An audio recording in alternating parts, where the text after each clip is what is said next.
Next up on This Week in Law, we've got a really fascinating show for you. We're going to go deep on what happens to your digital assets when you die. We've got two great experts on that topic with us, Naomi Kahn and Susie Walsh. Evan Brown and I are here as well.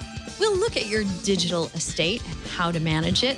Who do you want going through your email after you're gone anyway? We'll talk a bit about marriage markets and also about how the IRS is going to treat Bitcoins, all next on This Week in Law. Netcasts you love. From people you trust. This is Twit. Bandwidth for This Week in Law is provided by CashFly at CACHEFLY.com. This is Twill, This Week in Law with Denise Howell and Evan Brown, episode 252, recorded March 28, 2014, Stopping the TP Avalanche. Hi, folks. Denise Howell here, and you're joining us for This Week in Law. You know, we're here each week to help you deal with and understand that troubling intersection between technology and law. And one issue that comes up over and over again is what happens to people's social media accounts and passwords beyond the grave. So we have two great experts to help us understand that topic, try and get our arms around it. Today, we'll hit on some other topics too, but I think that's going to be our central focus for today. And our experts today are going to tag team it for us. Starting out the show, we have Naomi Kahn, who is a professor at George Washington University and just a comprehensive author and expert in this field. So Naomi, it's great to have you with us today. Thanks. It's great to be here. Also with us is Evan Brown from Chicago, Illinois, and the Info Law Group. Hello, Evan. Hi, Denise. Hope your Friday afternoon is going well. This ought to be a interesting topic to cover. So I'm really looking forward to it. Yeah, well, it comes up so much, and we've, sort of scattershot covered stories about this on the show before as things have come up. But we're at an interesting juncture right now in time, and Susie Walsh in the second part of the show will help us understand more about why. Susie is on the Uniform Law Commission and chairs its drafting committee on fiduciary powers and access to digital assets. So they're trying to help the states in the United States make sense of all this. And they're hoping that the states don't go off and do things on their own without a whole lot of guidance and uniformity. Naomi, can you kind of set the stage for us? Tell us why this is a big deal and why people need to be thinking about it if they're not already.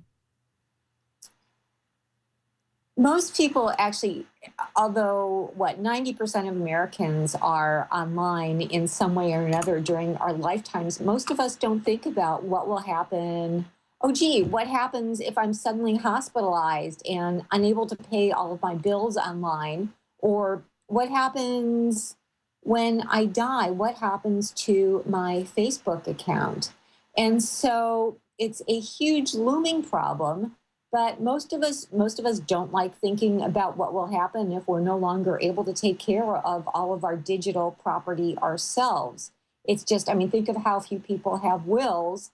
Even fewer people have thought about what happens to their social media sites, to their online banking bills, to their online bill payment, to their social media accounts, and to their iTunes downloads when they're no longer there to manage them. So it's a huge problem, and some states have started to try to think about what to do when someone can't manage all of these internet accounts. But we're at a very early stage of figuring this all out. If you ever had a Facebook friend who died recently reminding you that it's your Facebook friend's birthday, it's creepy, it's unpleasant, but it's generally quite sad. And it's a reminder that there are ways of dealing with this, but you have to plan for them in advance. It's really hard to pick up the pieces if no one has done planning. Well, let's start with a little how-to on the planning, because it seems to me like it must be extraordinarily complicated to get a handle, a complete and comprehensive handle on your online life. I have tried to do so. I say this as someone who is trying to be forward looking with this and has tried to at least inventory what's out there and how the passwords are managed and try to create some kind of record that could be passed along as part of our family's estate planning. And it is complicated. I mean, you have your main email account, you have your primary social media accounts, but every other day or so, something comes up and I go, oh yeah, there's an account that, I haven't used in a while. And yes, it's still active. And yes, there's stuff in there that should be taken into account here. And so I think just getting a handle on it all is quite a daunting task, isn't it? That's the first step that we recommend, is inventorying all of your digital assets. And as you said, it's incredibly hard because as soon as you think you've got them all covered, you open up another online account with yet another slightly different password from the 35 other passwords that you have. And it then becomes a problem of how exactly do you keep track of all of this?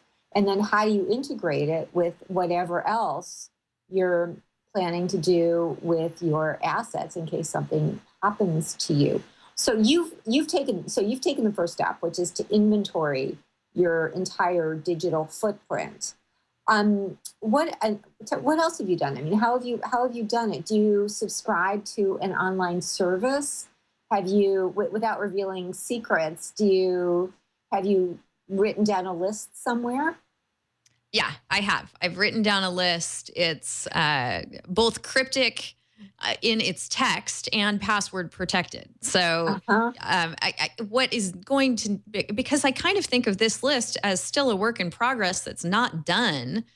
And I need to shape it up into something that would be more usable by, our estate lawyer, my husband, whoever else, my son someday, whoever else might need to use it. And it's not there yet. And I'm wondering, well, how do you ever get it there? It's quite a task. What do you recommend? I don't have one particular recommendation, but there are a variety of different techniques that people use. One is some people just write down the list and they write it in pencil because passwords change whenever you're prompted to change a password. And so you want to be able to easily change them. And they actually share the written list with a trusted person. So that's that's an extremely low-tech way of going. And it also means that you have to completely trust the other person to whom you give the names of all of your accounts and all of the passwords. You can then do something like that, store it on your computer with a password, and then put the password into a safe and make sure that somebody knows where that password is. There's a series of, their continuum of different options in terms of inventorying and then protecting. And then there are, in this brave new world, a series of internet companies that have grown up that will help you. They'll do everything from help you come up with new passwords and protect those passwords to keep track of all of your passwords. And there are even digital lockers that will let you write letters to be released when something happens to you, to let people know where all of these assets are. So you can go from the very low tech, keeping a list yourself, to the very high tech of storing it all online. Many of these companies are free for either for a certain period of time or up to a certain amount of information. And then after that, you pay for their services. They're all relatively new. They're very easily accessible. CNET has a whole listing of what these various companies are, so you can just go on CNET and see which one seems to fit your needs. So I recommend whatever it is somebody feels comfortable with doing, but the thing I strongly recommend is starting to get a handle on all of this. Kind of related to that is something that, I mean, True Confessions, I don't do. I don't know, Denise and Evan, if every time you sign up for a new account, if you very carefully and laboriously go through all of the terms of service agreements that you are clicking through when you say, I agree. At True Confession, I mean, now, since I've been doing this work now for several years, I've started to pay a bit more attention to this. But even I don't go through all of those different terms of service, terms of use agreements. And sometimes those terms of service agreements will say things like, you agree that nobody else can ever access this account. You will not give somebody else your password. Go look at the Facebook terms of service agreements and you'll see something similar. They may also say that this is a license and the account expires upon your death. So the terms of service agreements are incredibly important. And so in addition to inventorying what it is you have, what your passwords are, you should also have some idea of what the different internet service providers, what the different accounts say with respect to what will happen if you can't manage the accounts yourselves. Sorry, go ahead. That's a really excellent point and goes to the ULC committee that you and our next guest, Susie Walsh, are on, dealing with putting forth some kind of uniform law for access after someone's death, that law may well conflict with what are now the terms of service in place on most of these sites. It is, as you're doing this, I want to go back to sort of what some of the steps are in terms of planning. But as you're doing this planning, it does, as you're doing this inventory, you need to know what kind of interest you have in each of your accounts. Do you have a license, for example? Do you have, say, some kind of digital media, which the terms of service say this is personal to you, and not only can nobody else access it, but when you die, this dies with you, and there is nothing for you to pass on. So, I mean, that seems to be a fairly clear contractual type of arrangement where you only get to use something during your lifetime.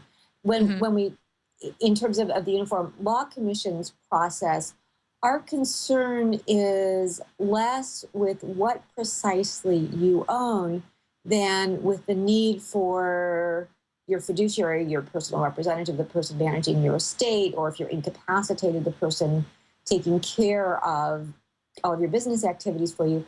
Our concern is, will that person actually be able to access all of the information that person needs? I mean, if you do online bill paying, for example, that person needs access to your passwords for getting into your online bill accounts to make sure that, say, if you have a credit card bill that's overdue, you're not going to be incurring fees into the foreseeable future when you're no longer even able to use your credit card. So, I mean, our primary concern is making sure that the person who's managing all of your, the person who's managing your estate, who's managing your financial issues, has access to all of the information that that person needs.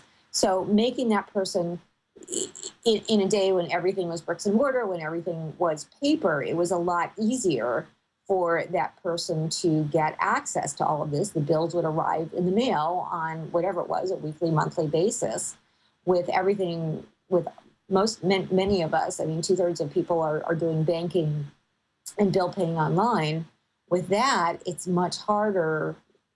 Somebody has to actually get access to the accounts to be able to actually pay those bills. It seems to me we have a few different levels of kinds of information. We've got this very important bill paying, things getting delivered, financial arrangements that are happening automatically that definitely needs to be addressed. But then on the other side of the spectrum, people live their lives in email and to some extent in the more private recesses of social media. And not all of those lives might be something that they want to be available to basically anyone after their demise. Evan, you tend to be pretty privacy focused with your approach to social media, and I'm wondering if you're concerned at all about a law that might give access that you hadn't actually granted. Hmm. Well, that's a really interesting way of looking at it. The one I thought you were taking the discussion, like, we've got bank accounts and stuff on one side of the aisle, and then we've got social media and other stuff, which one seems to be more necessary than the other. But I like where you're taking this question here about, maybe you don't want your next of kin to have access to all of that stuff. Sure. I mean, you used to be able to burn your letters, right? Right. If Yes. there's something that you needed to die with you, you could Right. destroy it. You can't destroy your email archive. Only Google or whoever your ISP is can do that. Right. Or, it used to be much easier to direct that your papers be burned even. So even there's a sort of an Right. intermediary, someone else. Wasn't it Kafka who wanted all his papers burned after his death? And unfortunately they were not. So, me having, the utmost integrity of anyone on the face of the planet, I have nothing to hide from, my next of kin or whatever. So, you could see how it would be problematic for someone who, maybe somebody who doesn't have a spouse and, and they're estranged from the rest of their family, and they just have things that they want to keep separate here. So it seems like that when the analysis would take us in that direction, it would the framework that would need to be set up would have to be carefully constructed so that it indeed does effectuate the will of the person who set the scenario up. And I'm saying will in the generic sense there, not with the legal document as well. So it's I think that's something that's important to to consider in all this. I'd be interested to know what Naomi thinks of that. Yeah. I totally, it's incredibly important. And whenever Susie and I and others talk about this issue of privacy absolutely comes up.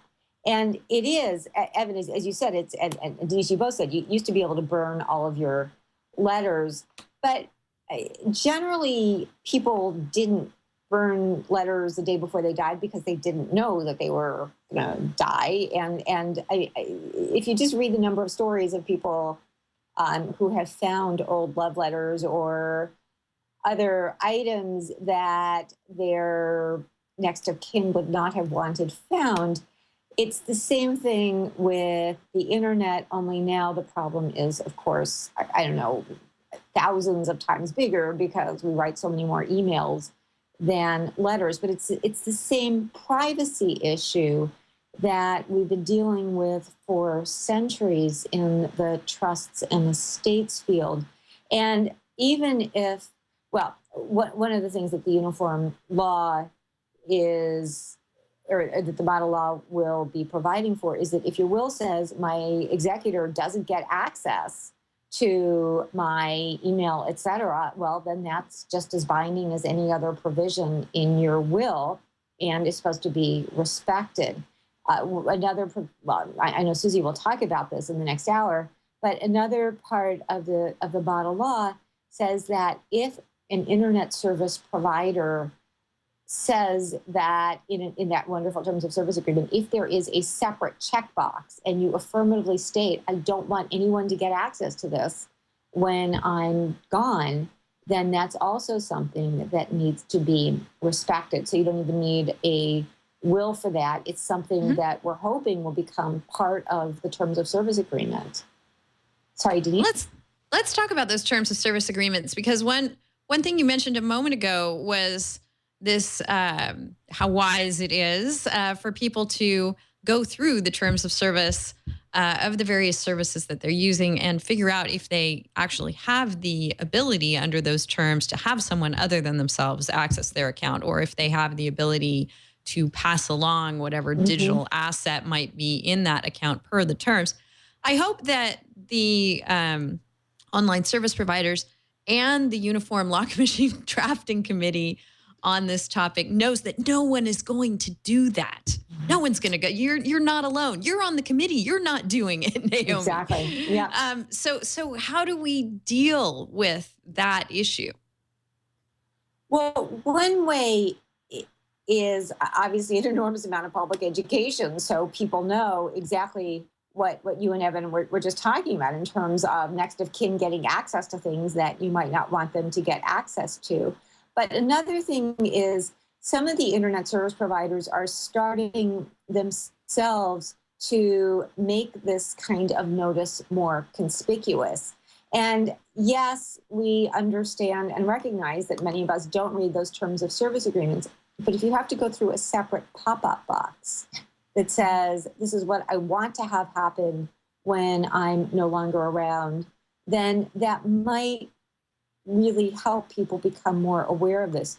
Google right now has an inactive account manager that allows you to discuss some of this, but the number of people, it's a whole separate set of steps that you have to go through. And the number of people I have spoken to in the tech world who not only haven't done anything about the inactive account manager, but don't even know about it, is astounding. And so if when you sign up for a new service, this is part of what you have to sign up for, if this is a whole separate screen, it at least starts people thinking about this issue. Now, that's something the internet service providers have to do themselves. We're certainly not requiring them to do that, but it does seem like a logical next step for them to take in order to help to protect the privacy of all of the account holders, and also, as well as to deal with the impact of all of everybody who is dying and what happens to their accounts. There's a lot more attention being paid to these issues, and so it seems like a logical next step. And as I said, Google's already started. Facebook's just changed its policies with respect to memorializing an account. So this is certainly something that they have recognized and that they're trying to take steps to deal with. What's their incentive to do that other than just looking good? Because once a Facebook account account holder is dead, they can't really have any more meaningful information gathered from them to, effectively be marketed to. So what, from the service provider's perspective, what, why should it be taking these steps? Well, from a service provider's perspective, it might help clear the space, as it were. I mean, if you have 500,000 Facebook users who have died and their accounts are still ongoing, you might want to, if you're Facebook, you might want to do something about those accounts. People still visit. You can memorialize a Facebook account, for example, so people still very much visit those old Facebook pages. So there may be some marketing incentives. There's also a litigation prevention perspective.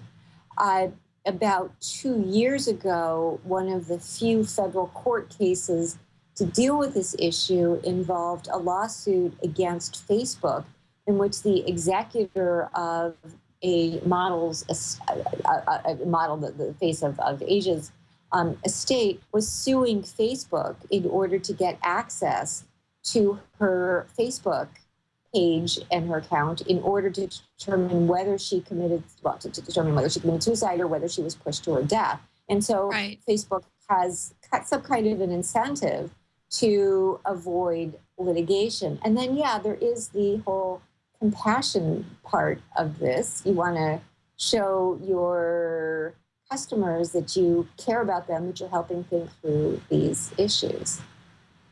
Let's talk about that Sahar Daftari, I think is how you might say her last name, case, because we talked about it when it happened way back when on the show.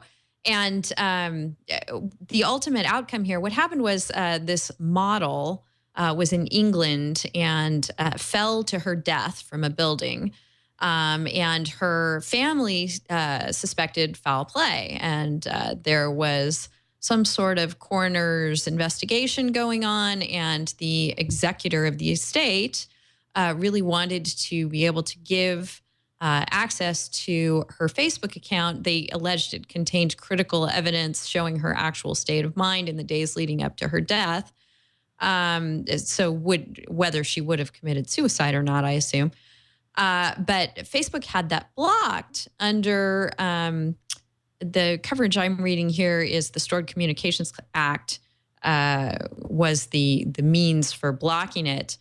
And it seems to me that there might be more of an interest where there is foul play suspected in one's demise than, the privacy considerations there might have to give way to a criminal investigation, I would think. What do you think, Naomi? Well, they're different. The law at issue there, yes, exactly, was a statute that was enacted in 1986, well, long before Facebook was created, much less even dreamt about. And the Stored Communications Act was designed to protect the privacy of account holders from the government forcing internet service providers to reveal information about them. We can see just how well that's worked out almost 40 years later when it comes to government's access to all of our emails, et cetera. But at any rate, what Facebook claimed and what the federal court accepted was that the Stored Communications Act prevented Facebook from disclosing in a civil lawsuit to private litigants the Facebook account of Sahar Daftari. Now, the Stored Communications Act does have certain exceptions, and Facebook actually asked the court to say, please issue a court order telling us that we fall, or that this case falls within one of those certain exceptions, so that we are at least permitted to release this information to the executors. So Facebook can't respond to private requests from third parties for information unless the subscriber, unless the account holder or the addressee has given lawful consent to the disclosure of this information. There are a few other exceptions as well. And the executors of Daftari's estate said, Facebook asked if they could in fact be held to have the lawful consent of Sahar Daftari so that Facebook could release the contents of the Facebook account to the personal representatives. The court ducked the issue and said that's not presented to us. Nothing precludes Facebook from deciding on its own that the executors have the requisite lawful consent.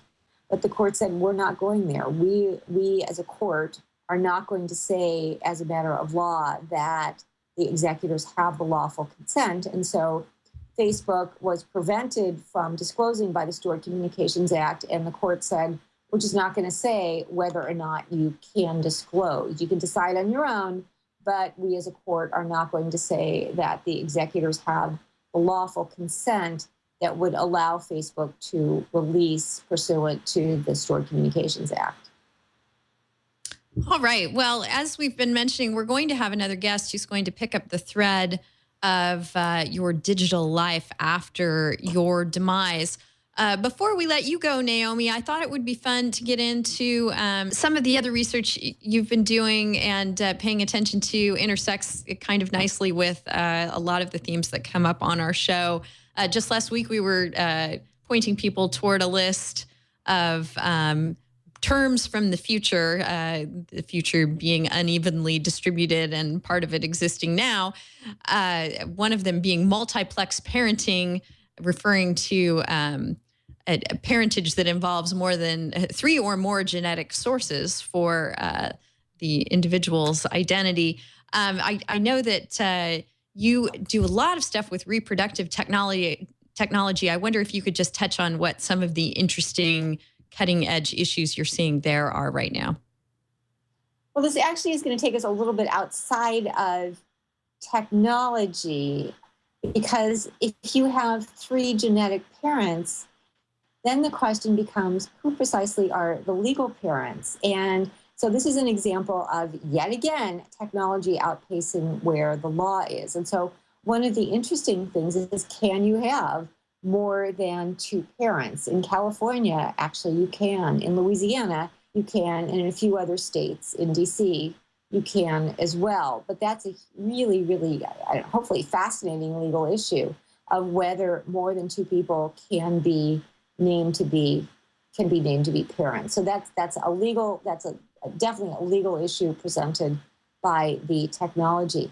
Another issue that is coming up in the assisted reproductive technology in the art world is what happens with respect to donor anonymity. So if you use a sperm donor or an egg donor, a lot of people have used sperm and egg donors who are anonymous. Well, with the internet, with DNA testing, it's really hard to guarantee anonymity because you can just swab the inside of your cheek, send it away to one of the DNA testing companies, and get an enormous amount of information about who your other genetic parent may be.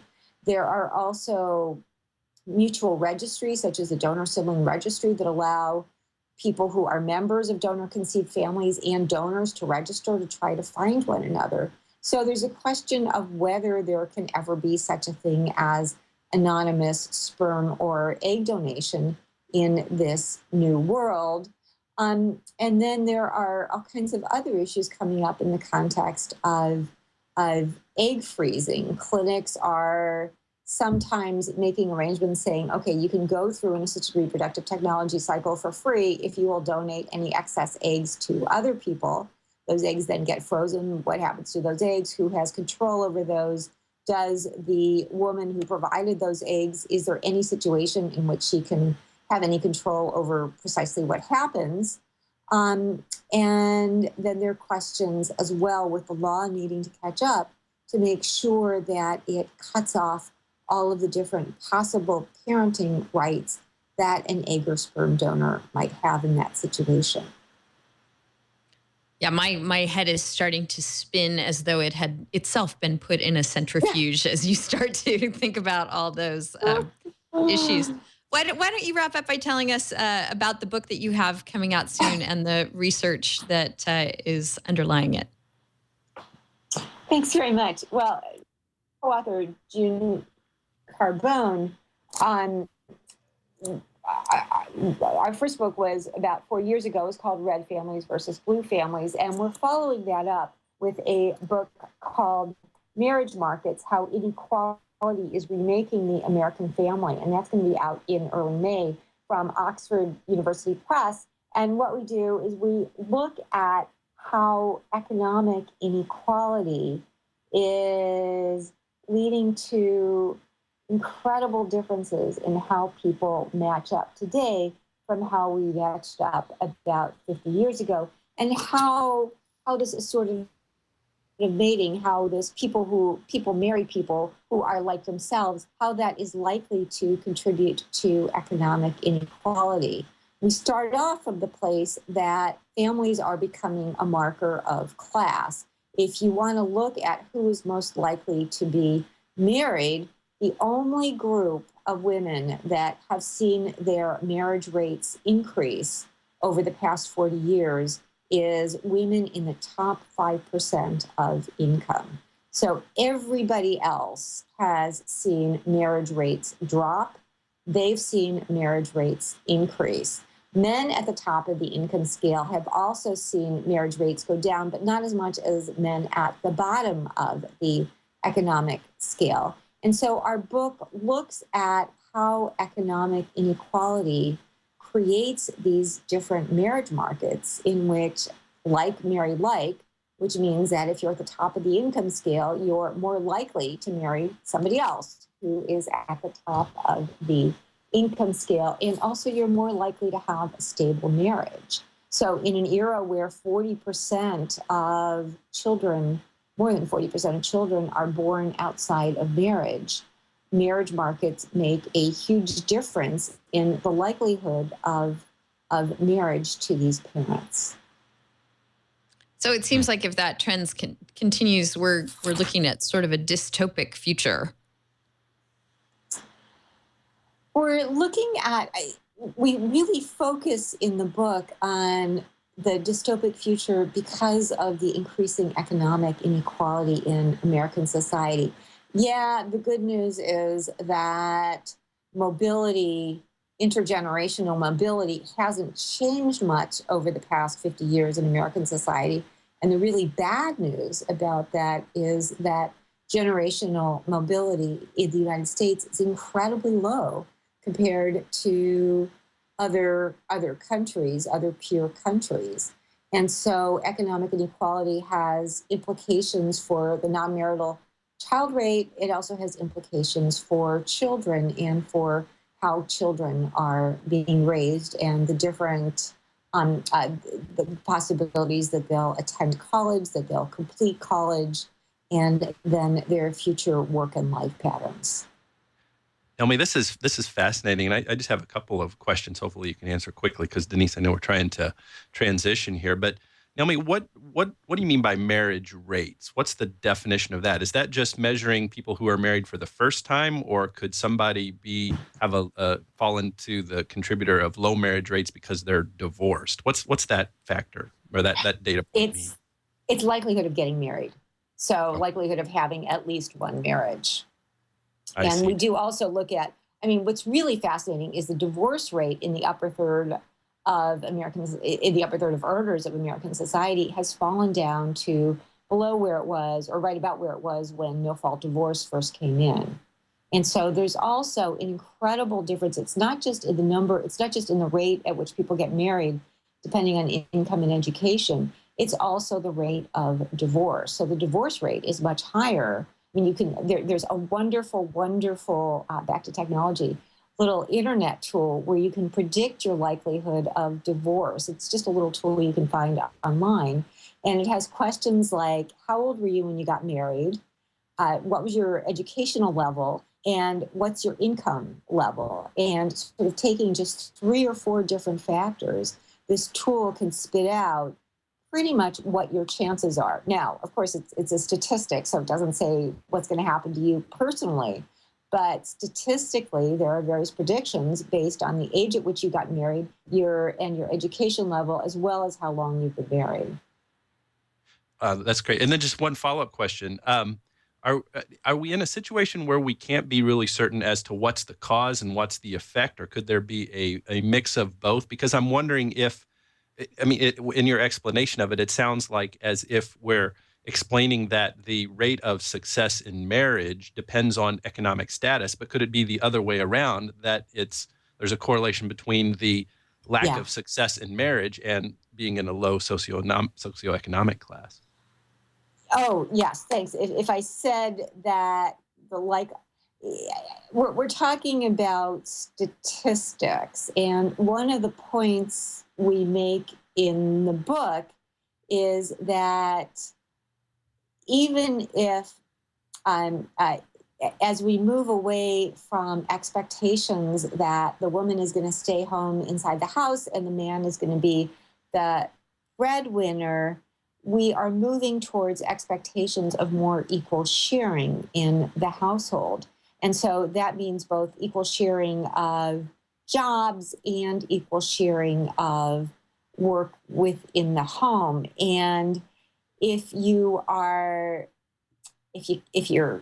can't find a job, if you are unable to contribute economically and financially to a household, and then you are also not contributing in a caretaking fashion, then you're less, I suppose, desirable as a marital partner. And so we think that the primary cause of what's going on with changes in the family is economic inequality. And so our solutions focus on things like, it's not, we don't say bring back marriage by any means. What we say is bring back jobs.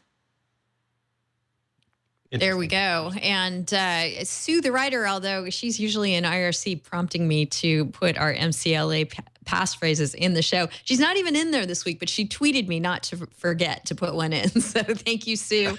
And we're going to make marriage market the first MCLE passphrase for this episode of This Week in Law for those of you who like to listen to the show to get continuing legal education credit. We think that's a great thing to do. We've got some resources for you over at wiki.twit.tv under the Twill show page. So marriage market will be our first way of demonstrating that you actually listened to or watched the show. And I know, Naomi, we probably need to let you go and get on with your research and helping all the rest of us understand how to manage our digital assets when we are gone. And I see that Susie is standing by, so we're going to go ahead and try and get her on to finish up the show. Thank you so much, Naomi, for joining us. Thanks so much. I really enjoyed talking with both of you. Yeah, thanks, Okay, Naomi. take care. Bye. All right, so joining us now, we have Susie Walsh. Susie is a partner at Cummings and Lockwood in Connecticut. She also chairs the drafting committee on fiduciary powers and access to digital assets that Naomi, our earlier guest, also serves on. Welcome to the show, Susie. Thanks so much, Denise. It's a pleasure to be here. Great to have you. So this whole question of access to one's online accounts, we've been talking about it mostly in the death context up until this point. But certainly there are circumstances in one's life where they're incapacitated, where maybe they're not even incapacitated, but they want to execute a power of attorney that would be effective in the event that were to happen. I know you guys have been working, and Naomi pointed out to me, I don't think she was on air when she said it, so I'll say it now, that this whole process of drafting a uniform law for the states of the United States to take a look at and hopefully adopt is very transparent. It's happening in the open. You're getting lots of feedback from online service providers and basically anyone who's thought a lot about this and has a stake in how the law should look. So that's great to know. Can you fill us in on where people can look? Are there drafts of the uniform law that are available if people want to go deeper and take a look themselves? Actually, there's even more than drafts. Everything we've produced as a committee is available at uniformlaws.org. If you just Google uniform law, the Uniform Law Commission will come up, and then you can look for our drafting committee, and its title is Fiduciary Access to Digital Assets. So we've had 4 meetings. So we have memos, in information, and various drafts that are all available online for anyone. Great. That's wonderful to know. So back to my question on being incapacitated or executing a power of attorney. My husband and I are constantly in the process of signing documents where we both have to be there. We've actually discussed, why don't we just sign power of attorneys for each other so that we maybe don't have to be there or we don't have to worry about that process. Is it even possible under various service providers' terms of service for a power of attorney to be effective?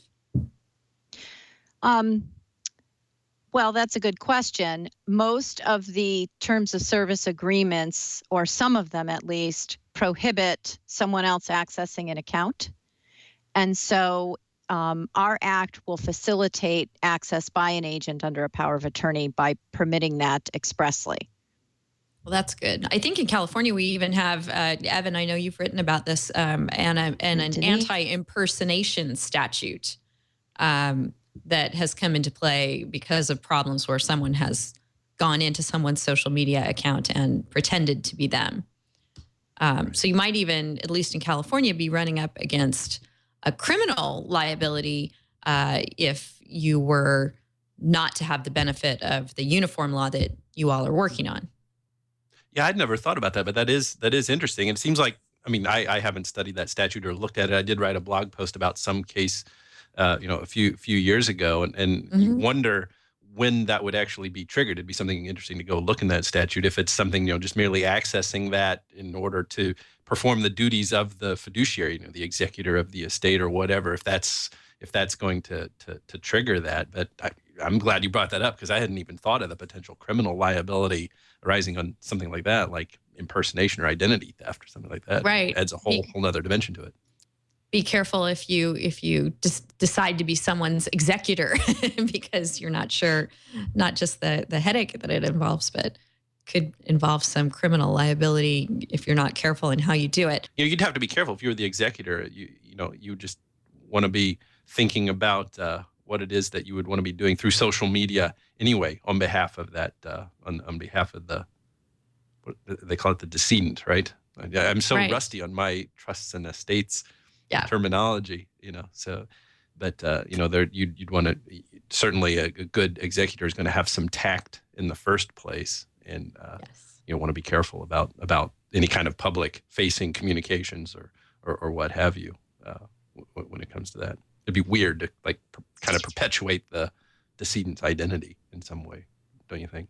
Yes. No, you wouldn't want to masquerade as a dead person. That would be very creepy. The one thing I know that I have to do, we can talk about all the ins and outs and the ethics of whether you access people's emails or not. But the one thing I know I have to do is give my next of kin access to the Amazon account we use, because we are in the subscribe and save program where they send stuff to the house. It's all just automated and set up, and it just keeps coming. So, they're going to be drowning in toilet paper and paper towels if we can't turn that off. Please, Amazon, no more paper products. Gosh, now I'm worried who's going to drink all my tonks. If anything happens to me, that's another thing. I've got to make these lists of things we've got to worry about. So that's right. Who gets the tonks? And then the flip side of that too, bills that need to be continued to be paid, despite the fact that someone has gone. I'm sure that preserving the assets of an estate would be first and foremost on someone's mind. And you get these wacky situations too. I mean, there was a story not too long ago where there was, and this I've seen at least 2 or 3 stories like this in the past couple of years, where someone dies in their apartment, and I think most recently it was a woman was died in the back seat of her Jeep in her garage, and nobody noticed for 3 or 4 years, because not until the house went into foreclosure, I guess all the money finally went out of the account or whatever. So if there's nobody who's personally involved interacting with that individual on a day-to-day basis, they can sort of go into oblivion because of the stuff happening automatically, and nobody noticed until the creditors start knocking on the doors. A few years later, there's mummified bodies found in the backs of cars. Have you seen any of those stories? Yes. It rings a terrible, creepy bell. It's kind of Kafkaesque, yeah. Yeah, it does. Back to burning the papers again. Okay, Susie. So my next question for you. Apart from the access to accounts and terms of service making the user the exclusive user of their account, we also talk a lot about the show about the fact that many digital assets just grant you a license. So if you've downloaded a bunch of iTunes music, that license in all likelihood does not extend to your being able to pass that along to heirs, even though, there may have been thousands or tens of thousands or even more money spent amassing some digital asset library. Maybe books are another good example that people collect during their lifetime. So how is the Uniform Law Commission dealing with that issue? So Naomi came up with, I thought, a brilliant solution. And what we've done is we've made it clear in the act that the fiduciary steps into the shoes of the account holder. Therefore, the fiduciary has all of the account holder's rights, but no more. That means if the account holder could assert a right to give or bequeath the digital account contents, then so could the fiduciary. But it doesn't turn, let's say it's irrefutable that the account holder only has a license and the account holder has no cause of action to assert more than that. So then the fiduciary wouldn't be able to turn around and say, content provider, you have to give me the ability to transfer this account. The fiduciary would only be able to do what the account holder could. So long story short, if account holder can claim that the Apple iTunes account should be transferable then so could the fiduciary. But if the account holder can't, the fiduciary can't. So we were talking before about how you be careful before you agree to be someone's executor, because if you're not careful, you could run afoul of a criminal impersonation statute, as in California. Now, perhaps it's a good thing to be an executor, because if you're stepping into the shoes of someone with a vast iTunes collection, I guess you could continue to enjoy it while the estate is being wound up. That we actually covered, and not quite. So what we analogize that to is, forget before the computer era, before anything was digital. Take, for example, a country club membership. The executor administering the estate or whomever might have to address that asset to administer the estate or manage the incapable person's assets. So perhaps someone dies, they have a country club membership, and the spouse has a right to receive it. The executor would step in and transfer the ownership per the country club rules, but they could never go play 18 holes or use the clubhouse. So that's the analogy we've been using. Not so fast, you can't do everything. Can't crash the clubhouse. I love it. That's right. All right, so you guys have been working away, and you're honing in on having a uniform law available for prime time by summer. Does it look like that's going to happen? It will. We'll have a draft ready for the July annual meeting. I think our reading is scheduled for the 14th, which is a Monday. And then what happens is, at the end of the conference, I think that Thursday, there's a vote. All the commissioners from all the states vote, assuming we're approved. Then there's some fine tuning that's done to the draft to, make sure there's no glitches in it. And it comes out and is actually published on the Uniform Law Commission website sometime in the fall. That means it's then available as a conference product for each state to enact. So although we have access to the law, and I'm glad of that, and all your meetings and records and what the work in progress is, can you hit some of the high points for us on controversial issues? How have you come down on some of the problematic areas? I would say the most controversial issue has been how we treat the terms of service agreements. So what we do is we say, fiduciary is subject to the terms of service agreement, except in one sense. We want to, and are still working on the provision that would do that, but we will have a provision that says that the terms of service agreement can't, in what I would call boilerplate, wipe out fiduciary rights. So in other words, the account holder could decide, I don't want my lawyer, Susie Walsh, when she's administering my estate, to access my account. I'm going to write that into my will. I don't want my wife, when she's administering my estate, to have access to any digital assets. I can put that in my will.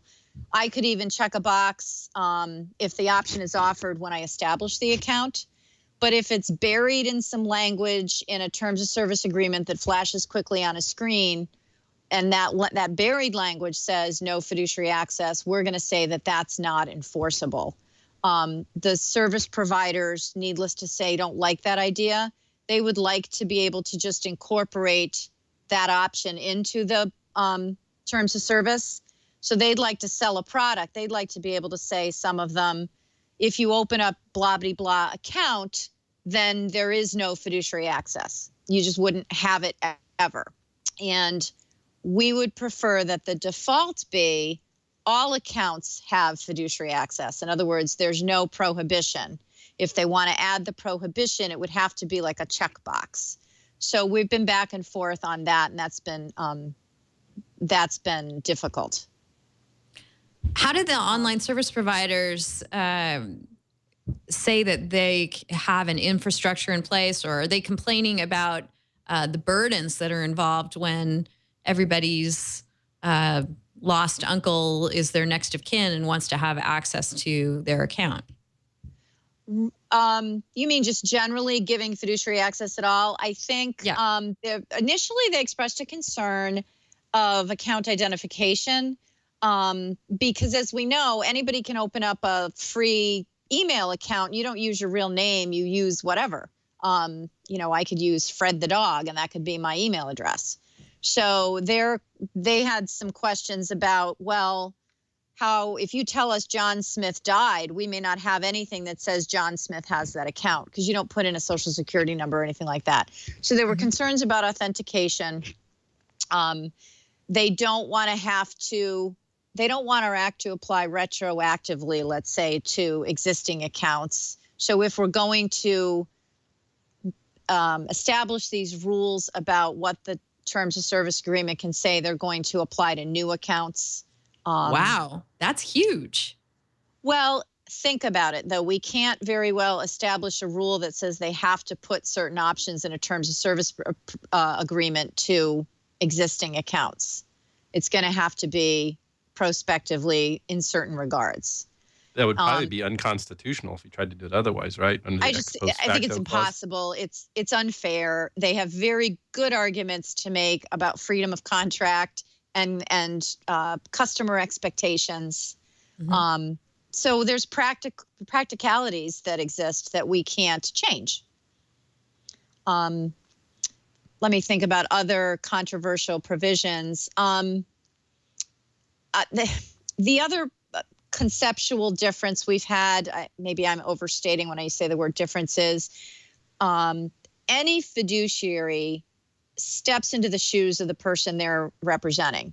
That's sort of the nature of what they do. And so in the old days, the fiduciary would be able to go through my desk. You can see on my messy desk, they would be able to go through all my papers and look for things they need to, inventory my assets, collect them, and distribute them. And so we've been arguing that the same rule should apply to digital assets unless the account holder indicates that he or she didn't want that to happen. The internet service providers that are subject to the federal privacy laws are very uncomfortable with fiduciary access at all because the federal statute doesn't mention fiduciaries.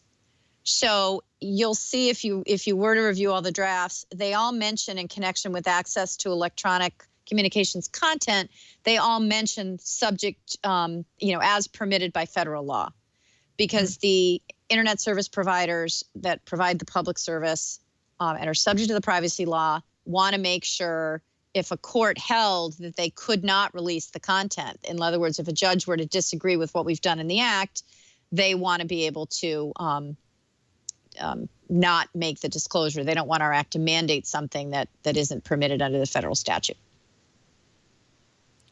All right. Evan, do you have any more questions on the topic of your digital afterlife at all? No, this has been a great conversation. We could talk about it for a long time, but I'm ready to move on if you are, Denise. I am almost. I wanted to just ask, since we asked Naomi, I don't want to miss the chance to get Susie's take too. I think one of the hardest things for people to do along these lines, if they want to take proactive steps, I think it's great that there are going to be check boxes and hopefully prominently displayed ones that help people do some management at the account level as opposed to the estate level. But if you're going to do this in your estate planning, getting a handle on all of your accounts and putting down the information necessary to access those accounts and knowing exactly what sort of access you're able to pass on is a really hard thing. And I'm wondering if you have any just sort of practical advice or tools, Susie. First and foremost, we always talk to our clients about, we just say, we need you to think about this. We need you to let your family know, or let us know, or let someone know what to look for.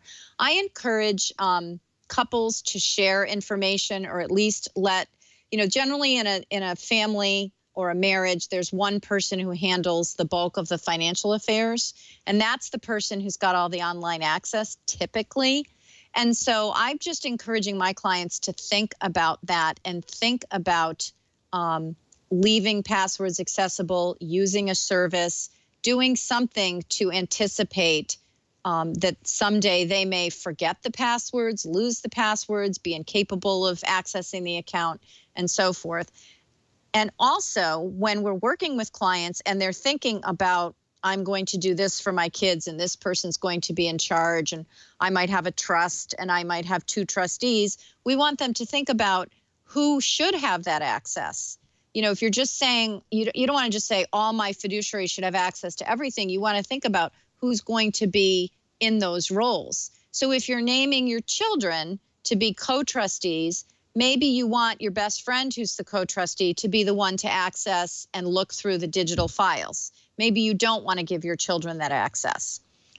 So I'm finding clients are very willing to think about that. And most of them are pretty eager to go home and start thinking about memorializing the passwords or using a service that will do that.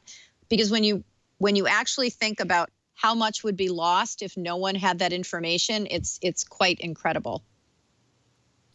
Right. And it's certainly a tough balance too between memorializing on the one hand and ensuring security on the other. Exactly. To make sure that you're taking care of both ends of that problem. And it sounds like for the person who wants no access to be given to their accounts after their demise, that what I'm sort of gleaning from our conversation with Naomi and now with you, that the online service providers are trying to provide a quick option for that. Yes. We call it a digital death. I'm sure Naomi mentioned that. And we have members of our committee who have clients who've asked them to make sure that they die digitally. They have information in digital form that they don't want their families to see in some cases. It might be a sensitive occupation or hobby or whatever. And so they want the equivalent of a literary executor over their digital assets. So they want to pick somebody who will come in, be armed with the information necessary to delete all those assets. And our act will facilitate that. We provide for client intent. We make it clear that you can say in your will, I want the stuff deleted. I don't want anyone to have access. All right. Well, I think that will be our second MCLE passphrase for this episode of This Week in Law. That's digital death. For those of you who are listening and may need to demonstrate to some governing body that you have listened to or watched the show, digital death will be our second phrase. Evan, do you feel like you have a lot of homework to do to get your digital assets in order in case of your eventual demise? Yeah, I mean, it certainly are some things to think about here. I mean, it's each of us is different when it comes to this, because I see a greater concern into ensuring that access to bank accounts, insurance accounts, things like that are much more important than the social media stuff. But from a very practical, pragmatic level. But at the same time, I'm all into making sure that information is passed on for the sake of posterity to preserve our heritage and our culture, and whether that be just our family heritage or whatever. So we can only expect that as we move toward cloud provided services for things like photo storage and collection of information, this is only going to increase in importance. So I think personally I'm a little bit behind the curve, but often lawyers are the last people to think about the things that they counsel others to consider. I'm sure, Susie, you are aware of that phenomenon all too well, being absolutely in that area. Susie, so it's going to be important. Evan mentioned something there that we haven't specifically talked about that we should, and that is photos, because people, it's a big part of one's legacy. And I think that it's probably a huge concern that people do have access to the proxy memories of their deceased loved one. Oh, sure. Just hang out at a Verizon store when a teenager gets a new phone. I've seen my kids just completely decompensate when their photos get lost in the transfer. You've never seen anything as traumatic as that. And it's interesting. Evan mentioned, he's concerned more with the financial access, and I think that's where I am.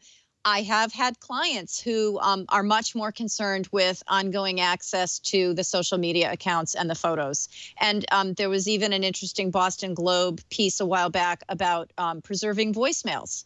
There are people who really like to preserve voicemails, and when suddenly a date passes by and the account expires, they're very distraught. So it is a very personal issue. And we've talked at length in our committee about Dropbox and how that will be important to a lot of people where they store material in the cloud. Yeah, definitely. I mean, you could see a family's whole digital archive being stored somewhere like Dropbox and needing to be passed along from generation to generation. There's a really big irony here, because we talk about this a lot in the copyright context. Of there's this problem of the perfect digital copy, and it can be replicated so easily and distributed so easily. But isn't it ironic that there are these problems that are presented from digital archives that are placed somewhere safe, safe from your house burning down? If you have your photo collection on Flickr and your house burns down, it's not the same as having the one copy of the album destroyed. But isn't it ironic that there's, in one sense, the digital media has so much more integrity and so much more staying power and so much more resiliency to being destroyed, but at the same time, the old flimsy old photo album is much easier to devise, bequeath to the next generation. Yes. Yeah, and generation's the interesting or the operative word to me, because I have a lot of conversations with my teens about this, and I've tried. I'm obviously the older generation in the family, and I've tried to say, everything's here in this file. Here's the name of the file. Here's the password. Here's how you can access the photos from my phone. And the kids aren't really embracing that. And yet when I say to them, somebody ought to be able to get into your Twitter account or get into whatever, and they're horrified. They don't want even to think about giving a parent access to that. And the flip side of it is we've had sad cases of teenagers dying, and my kids have said to me, well, so-and-so's Twitter feed is still live. I don't think her parents know that all of that is still out there. So there's a lot of these issues that I think the generations treat differently. The kids are very protective of the social media accounts that they use, and whatever that might be in any given hour. They change. All right. Well, let us move on from this topic more focused on the grave to some of those assets that might be in one's digital estate, those Bitcoins you've all been amassing. We got a word from the IRS just this week on how it's going to treat Bitcoins for taxation purposes. It's not all that surprising. It hasn't come out and said that it's going to treat it as a currency, but yet it's going to be sure and tax them. Can you tell us a bit about how that's going to work, Susie? Sure. My understanding is Bitcoin is a convertible currency, which means it can be used outside of the digital realm to pay for things in the real world. That is called apparently a convertible currency. So the IRS came out and said, we're going to treat this just like stock or an asset that you buy and sell. So if you acquire a Bitcoin at $1 and when you spend it, it was worth $100, you've realized $99 in gain, and that would be reported as a taxable event on that year's tax return. Likewise, if you're paid in Bitcoin and the Bitcoin, when you're paid with it, is worth $100, you've realized $100 in income. It's as if you received $100 in real dollars. I think that creates a lot of what we call compliance issues, because I think it's difficult to figure out who's going to issue the tax statements that show those transactions. I don't know that Merrill Lynch is going to be following people around and issuing Bitcoin 1099s, or I don't know how people are going to track that, given what I've read about the Bitcoin exchanges. Will there be some kind of, do you think there will be some kind of threshold for any transaction above a certain dollar amount where the IRS is going to require that somebody be doing the taxation documentation? I would think. I don't know when they're going to issue those regulations, or who is working on that or considering it, but certainly it would be very difficult to tax thousands of transactions with very small, gains and fluctuations. And likewise, it can depreciate. You could incur a loss. Right. So, and the other thing I've seen in the coverage is a difficulty in pinpointing the precise valuation at the time of sale. That, Exactly. How are you? I guess that's true of other kinds of property too. You're always just kind of estimating. Just give the government the blockchain, right? Couldn't they track everything that way? Yeah, you might be able to track Bitcoin more easily than you could, say, the house down the street. Yeah, that's interesting. Well, it'll be interesting to see, and I don't want to be the first person to have to prepare that 1040. That's going to be hard. Maybe we have to ask all our clients that now. Have you had any Bitcoin transactions? And how many are saying yes? I haven't had anybody say yes. All right. Evan, you have your model one from China. Yes. Indeed. Have it right here. So I'm just waiting till till it gets to be a lot, and I try to cash it in, and I realize that has no cash value. So yeah. Oh, so sad. There we go. Yeah. If Bitcoins were real, they might look like that. Just put it under my pillow anyway. Yeah, see what the tooth fairy does with that thing. Or leave it for one of your kids and maybe they'll cry. Maybe not. Yes. All right. Well, we have some tips and resources to leave you with here at the end of the show. Our resources mostly relate to the topic that has taken up most of the show, planning for your digital demise, or at least planning for how you want your digital assets and digital life treated in the event you can't manage it yourself. Naomi, from the top of the show, Naomi Kahn wrote a great article called Postmortem Life Online that we've flagged as one of our resources that you should check out. You can check out it and all the rest of the discussion points that we've talked about today at delicious.com/thisweekinlaw/252. She also alluded to the fact that Google has an inactive account manager. This is something I'd never seen before. So if you are a heavy Google user, you should check it out. It says it's a way for users to share parts of their account data or notify someone if they've been inactive for a certain period of time. So here is something that you can do today to go in and decide exactly who you want to have what access to your Google account. How long has this been in effect, Susie? Do you know? I believe it was April of 2013 they came out with that feature, and that allows the user to govern postmortem access, or I don't believe it covers access during incapacity, but it's a great step, and we have applauded Google for being the first to do that. Well, I don't know if it distinguishes, because all it looks at is inaction on the account. Yeah. Right. So but then it notifies someone, and that person has access to certain things. I think, yeah, you're right. I think it's geared more to access and cleanup as opposed to ongoing access for a temporary incapacity. But you are correct that it could allow access before someone dies if they've simply not used the account. Right. So go check it out, people. See if it makes sense for you to fill out its requirements. And then a couple more resources along these lines. A blog that I came across in doing research for this show is called Digital Passing at digitalpassing.com. It's written by a lawyer named Jim Lamb. He has lots of good coverage of these kinds of issues.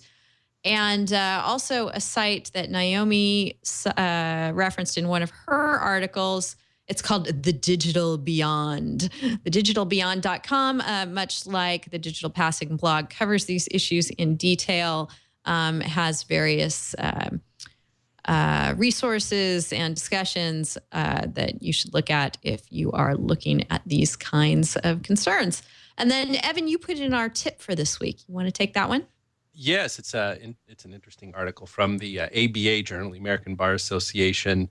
The title is "Axe These Terms from Your Legal Writing." You know, we from time to time love talking about anachronisms in legal writing and how we can make our legal writing better. So this is a nice little list of and a discussion of why certain things ought to be left out of legal writing, and for that matter, all writing, if you really want to improve. So some are no surprises to the list, like the word herein. You know, that smacks of legalese, smacks you right across the face of legalese. It's ambiguous. Know all men by these presents. I mean, I have to admit, I've run across that, but not in any contract written before or not in any contract written after the year probably 1950. Some of them are surprising to be on the list, though, like pursuant to. That's one that I'll have to think about because I still use that in contracts. But it really should just mean it really just means required under the contract. The word shall. I know the word shall is problematic, and I just think it generally sounds better, reads better if you use the word will instead, but there can be some ambiguities that one needs to be concerned about. So it's if you just do a search for axe these terms from your legal writing, it's an article by Brian Garner on the ABA Journal website, which is good for any writer, especially lawyers, to make themselves clearer communicators. This is great. I love Judge Frank Easterbrook's comments about shall. I guess he wrote in an opinion, the word is like a chameleon. It changes its hue sentence to sentence. Abjure it, forswear it. You shan't regret it. That is great. Judge Easterbrook, of course, here in the Seventh Circuit, he's the one who wrote the famous law review article about internet law and the law of the horse. So we love this area of the law. We need to be Frank Easterbrook friends. I knew he sounded familiar. Yes. All right. Well, with that, I think we're just about ready to say farewell for the weekend to all of you who have joined us. We're so glad that you have. If you've joined us at 11 o'clock Pacific time, 1800 UTC on a Friday, that means you watched us live. That's when we record this show. But you may be joining us at some other time, some unspecified time in the future. You're time traveling while you're listening to this show. And the way you can do that is to go to twit.tv/twill. Our whole archive is there. You can go back and find other shows that we've done with other great guests. You can find this show there. You can also find it at youtube.com/thisweekinlaw, where we have another archive of the shows available for your listening pleasure. If you're someone who likes to subscribe and have the shows delivered to you so you don't have to go hunt them down, if you use iTunes, we're available there. And all our RSS feeds and the means that you need to accomplish that are available on our show page. What else? You should get in touch with us between the shows. You should email us if you'd like, if you want things to be private and maybe perhaps someday accessible to our heirs and assigns with that degree of privacy caveat thrown in. You should email Evan at evan.twit.tv or me at denise.twit.tv. Over on Twitter, he is Internet Cases. I'm D. Howell there. Plus, we have Facebook and Google Plus pages for the show where you can expound in far more detail than you could on Twitter, although we enjoy going back and forth with you in any medium whatsoever. So let us know about topics that you'd like to hear more about, guests that you'd like to hear from, and what you think about what we're doing here at This Week in Law. We love hearing from you. And Susie, this has been a real pleasure. We really appreciate your taking the time. Sorry for the technical glitches and delays, but we're glad we could get you on the show. Not a problem. Thanks so much for having me. And we look forward to the Commission's draft on fiduciary powers and access to digital assets later on this summer. Thank you. Evan, great chatting with you. It was great chatting with you as well. This is a pretty provocative topic, and one that I think it's, like we were saying earlier, is going to require more and more attention as time goes on. So I'm glad we can have these conversations now and sort of being able to see what's going to be more relevant in the future. So really enjoyed it. Susie, nice talking with you. Thanks for nice to talk to you. Us. Thank you. Great. Yes, really enjoyed it. My takeaway from the topic is there's a huge market opportunity here that somebody, and people are already coming up with ways to manage your assets in a secure way and share what you want to share in an effective way. So I think that the tools to manage this are going to be key on a go-forward basis. And we'll keep an eye on them and keep you apprised of them as they come to our attention. So thanks so much for joining us on This Week in Law. We'll see you next week. Take care.